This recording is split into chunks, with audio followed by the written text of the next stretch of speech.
എല്ലാവർക്കും 2025 ന്യൂ ഇയറിൻ്റെ പുതുവത്സരാശംസകൾ നേർന്നുകൊള്ളുന്നു.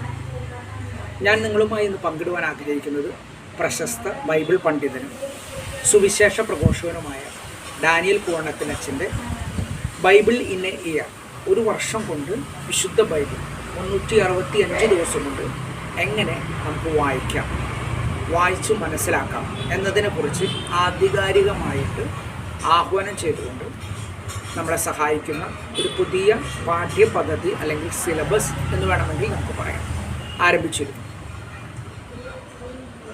ഇതിൽ ഇന്നു മുതൽ ഞാനും പങ്കാളിയായി. വളരെ ചുരുങ്ങിയ സമയം കൊണ്ട്, കൃത്യമായി പറഞ്ഞാൽ 25 മിനിറ്റ് കൊണ്ട് ഉൽപ്പത്തി 1-2 അധ്യായങ്ങൾ, തുടർന്ന് സങ്കീർത്തനങ്ങൾ 19-ാം അധ്യായം, ഇതാണ് ഇന്ന് കവർ ചെയ്തത്. ഈ അധ്യായത്തിലൂടെ അച്ഛൻ തന്നെ പൂർണ്ണമായും വിശുദ്ധ ബൈബിൾ വായിക്കുകയുണ്ടായി. നമുക്ക് കേൾക്കേണ്ടവർക്ക് അത് കേൾക്കാം, വായിച്ചു മനസ്സിലാക്കാം. ഇതിനുള്ള സൗകര്യങ്ങളൊക്കെ ഈ ലിങ്കുകളിലുണ്ട്. ഒപ്പം തന്നെ വായിച്ചതിന് ശേഷം വളരെ ആധികാരികമായി ആഴത്തിൽ കൃത്യമായി വചനങ്ങളെ കീറി മുറിച്ച് നമുക്ക് മുൻപിൽ അച്ഛൻ വിളമ്പിത്തരുന്നു.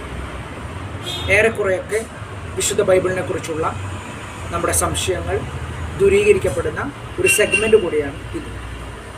എനിക്ക് നിങ്ങളോട് പറയാനുള്ളത്, ഇന്ന് 1-ാം തീയതി, പുതിയ വർഷത്തിൻ്റെ ആരംഭദിനം. ഈ പ്രോഗ്രാം നിങ്ങൾ മിസ് ചെയ്യരുത്. ക്രിസ്തുവിനെ അറിയുവാൻ, ദൈവത്തെക്കുറിച്ച് അറിയുവാൻ, വിശുദ്ധ ബൈബിളിനെ അറിയുവാൻ ലഭിക്കുന്ന ഏറ്റവും വിശേഷപ്പെട്ട സമയം. നിങ്ങൾ കണ്ടിന്യൂസ് ആയിട്ട് ഇത് വാച്ച് ചെയ്യണം. 365 ദിവസത്തിനുള്ളിൽ നിങ്ങൾ ഇത് പഠിച്ചു മനസ്സിലാക്കണം. കഴിവിൻ്റെ പരമാവധി മറ്റുള്ളവരിലേക്ക് ഷെയർ ചെയ്യണം.